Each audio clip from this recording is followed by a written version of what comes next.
Hey guys, welcome back to my channel. So today's video is going to be my first impressions of the new year for a foundation. I have quite a few planned for the month of January, so if you aren't subscribed to my channel already, be sure to click subscribe because I have a few products that I'm really excited to test out. The foundation we are going to be testing out today is the brand new Maybelline Dream Velvet Soft Matte Hydrating Foundation. I have been hearing nothing but great things about this foundation, so I'm very excited to try it. It looks like it has really good coverage and it's meant to be very smoothing, which, as you can tell, I am breaking out like crazy right now. I've had a very stressful past couple weeks, and when I'm stressed I break out because, you know, being stressed isn't enough fun already. Let's throw some acne on top of it. But this is the reality of what I deal with every single day. When I first started filming videos with no makeup on, I told myself, I was like, okay, I'm only going to film videos on days when my skin looks okay, because I have good skin days and I have bad skin days. And as time has gone by, I've just been kind of like, screw that idea.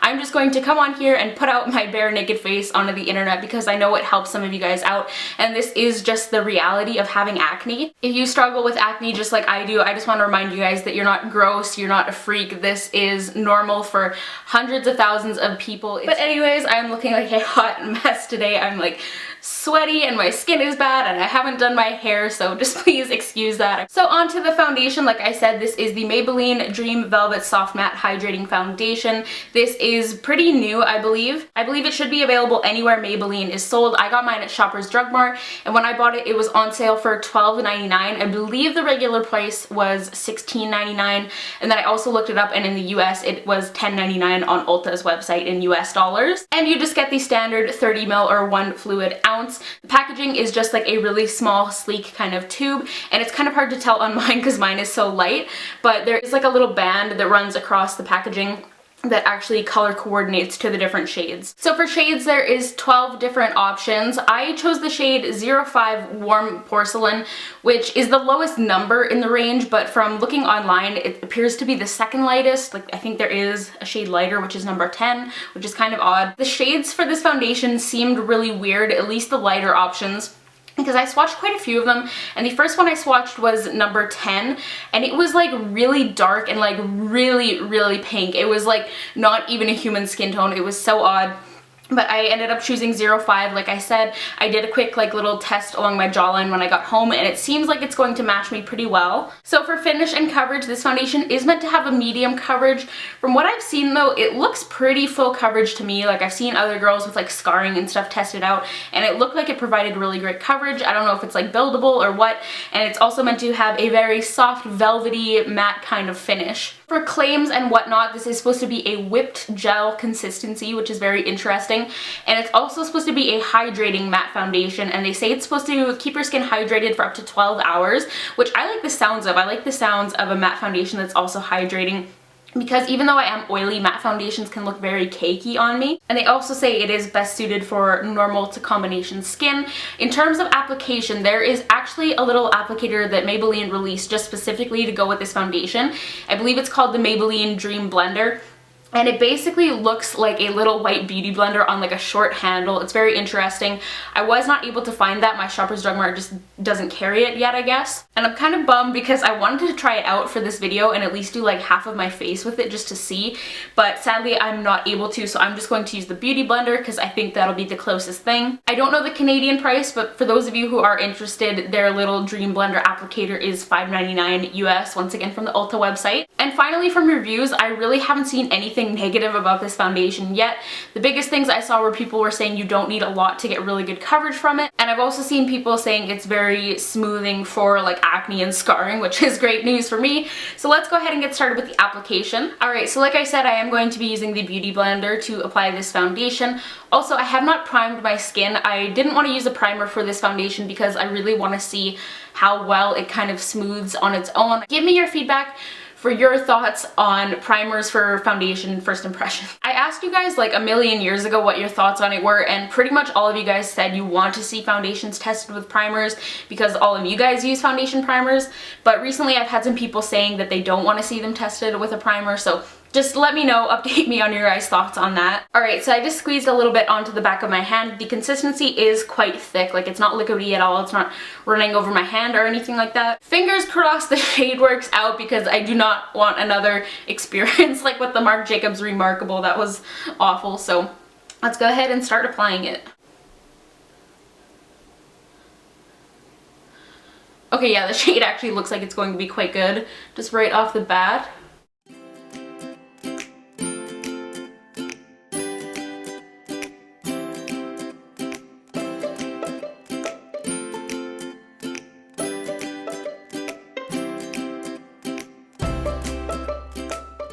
Alright, so that is what we are working with one kind of layer of the foundation. Definitely really good coverage. Like, I would definitely consider this more of a full coverage foundation rather than medium for sure.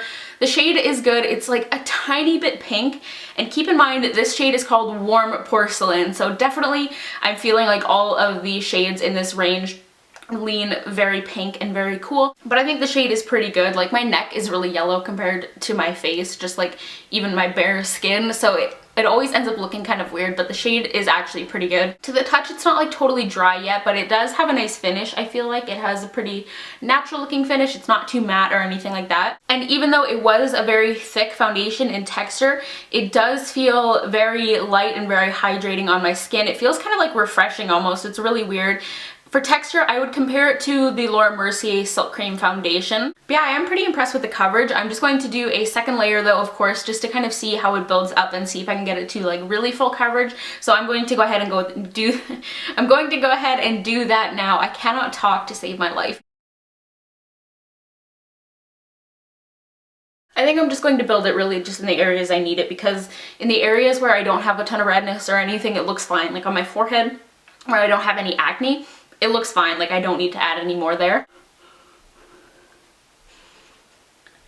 And it does seem to be building really nicely. Like, it's given me really good coverage. Okay, so far I'm like really impressed. I am going to zoom you guys in and just kind of show you guys what it's looking like close up and just kind of tell you a little bit more of my thoughts on it. Alright, so this is what it's looking like close up.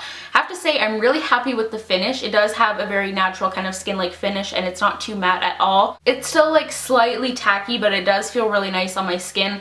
Now that I added a little bit more, I do feel a little bit more like I have makeup on my skin, but it's still very lightweight. It doesn't feel heavy at all. And I do think it looks very smooth. There's like no settling at all into pores or anything like that. And even where my foundation always creases right here, there's like no settling or creasing at all. So I feel like it definitely lives up to the smoothing claim. So I'm going to add my concealer and everything really quick so I don't look quite as scary. This is what it's looking like with my kind of base finished. I like it a little bit less, honestly, now that I've said it. I don't think it looks as good. But one thing I do want to mention is, as I was doing my eyebrows and everything, I noticed how silicone-y this foundation is, and I looked in the ingredients, and dimethicone is like one of the first ingredients, which makes sense because that's what gives it the kind of smoothing effect on my skin and the kind of pore filling effect. But if you are sensitive to dimethicone or you don't like the silicone-y feeling, you probably really won't like this. I don't think I noticed it at first because I applied it with the Beauty Blender. If I had applied it with like my fingers, I would have really felt how silicone-y it is. And it left my skin almost kind of like slippery. Like, I do my brows before I set my face with powder, and when I was like drawing on my brows with Brow Wiz, the product was just kind of like slipping and just kind of moving around, and it wasn't giving me a ton of really good pigment. For concealer, I use the NARS Radiant Creamy Concealer, and then to set my concealed areas, I just use my Anastasia Contour Kit. That's why you're seeing such a stark difference. It'll look better once I apply the rest of my makeup. And then for the rest of my face, I wanted to use something with a little bit of coverage, but I just used the Makeup Forever Pro Finish Powder Foundation. If I could go back in time, I would do a little bit of spot concealing with this, but I've already set everything, so it's already done. It's already pretty late in the day. It's almost 2 o'clock now. I had company over this morning, so I've just been hiding in my room like a hermit. So I'm going to start this at about like 1:30 just for keeping track of like the wear, and then I probably won't do my first check-in until a little bit later, so I will talk to you guys then. Okay, so it is only like 20 minutes later, but I feel the need to do a very impromptu first check-in, even though I haven't had it on for like any time at all. I think I pinpointed why I didn't like it as much once I set it. And I think that due to the fact that it has so much silicone in it, it's almost like too slippery, and as I'm adding powder products to my face, I feel like it's moving the foundation around. Even though I'd already set it with like a powder foundation, as I'm applying bronzer and like buffing it on, it feels like it's like removing it and nothing is like staying where it should, kind of. I don't know, suddenly I'm just not that crazy about it. That was like such a quick change in opinion. I'm still of course going to have to see how it wears, but like there's just something off about it. Like, let me zoom in. Like I said, from buffing in the product and everything, it just kind of like moved the product around and everything, and the coverage isn't quite as great, and I feel like it's making the rest of my powder products, like my bronzer, look really bad because my complexion just isn't that flawless anymore. I feel like it looks okay from like further away like this, which is nice, but when I get close up, there's just something really off about it. But anyways, I guess that was my first check-in. I'm still going to do more check-ins throughout the day. Yeah, this is just really weird. I don't know how to feel about it at this point. Okay, so it is like 4:15 right now, so I've had the foundation on for a few hours, and not a lot has changed, but I wanted to sneak in another update because the sun is like about to set, so I just wanted to use what little natural light I have left. Not much has changed. I haven't started getting oily or anything, but I am having a really bad makeup day. Like, I just did a really natural go-to look that I do when I'm just having like a chill day at home. And I used all products that I really love, and I just did a look that I do all the time. And it's a look I'm very happy with usually, but I just don't like it today. Like, something is just off, and my foundation is the only new thing I'm using today, so I think that must be it. And I think it is because it was so slippery on my skin that all the powder products I put on over top just aren't looking that good. I don't know if that's something I could fix by using like really mattifying products and like adding a primer or something, or if it would still be as like slippery and silicone-y. Once again, I feel like it looks okay from like a distance, but it's just okay, and that's kind of my issue with it. It doesn't look great, which is what I want from my makeup since I do have acne. So I'll just do another close-up here. It's just not sitting very well on my skin. But anyways, I will talk to you guys in my last check-in at the end of the day.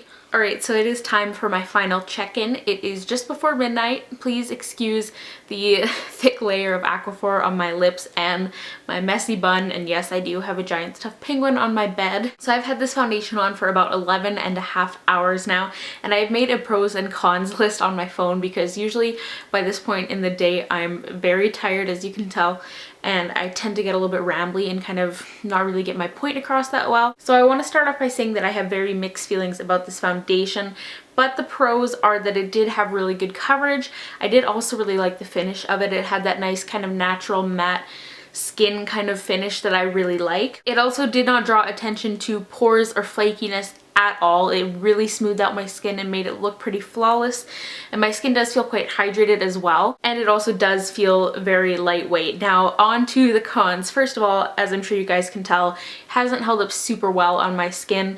I'm very shiny and I just have very oily skin, so that's bound to happen. I'll get a little bit closer so you guys can kind of see. As you can tell, very oily, and I'm having some separation kind of in here, and it is wearing off in areas. Another con is that it didn't mesh well with any of the other products that I put on my skin, and like I said, I used all products that I use all the time that work really well for me and that are favorites, and they just have not sat well.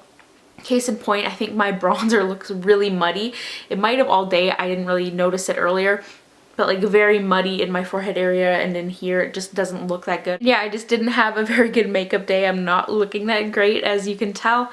I am still pretty optimistic about this foundation though. It's something that I'm definitely going to continue to test out, so be sure to let me know if you want an update in my like January favorites or something like that. I feel like I'm definitely going to have to try it with primer and also probably a more mattifying and oil controlling powder, and hopefully I'll get some better results because I did really like it at first. It seemed like a really good foundation, but I've just run into some issues throughout the day. If you have tried this foundation and you have any like favorite product combinations, definitely let me know so I can try them out, and just let me know what you thought of the foundation in general. And of course, if you have any requests for foundation reviews, comment down below and let me know. Like I said, I do already have a couple other products planned for this month. I have 2 other products that are like on their way to me that I'm really excited to review. Hopefully I have a bit better of an experience with those 2. I'm really hoping I do, because now my past like 3 first impressions haven't been that great, and I don't like doing negative reviews, but I mean, I have to be honest, of course. Yeah, give this video a thumbs up if you found it helpful, and don't forget to subscribe to my channel if you haven't already so you can see my future first impressions and the rest of my videos. Thank you guys so much for watching, and I will talk to all of you in my next video. Bye guys!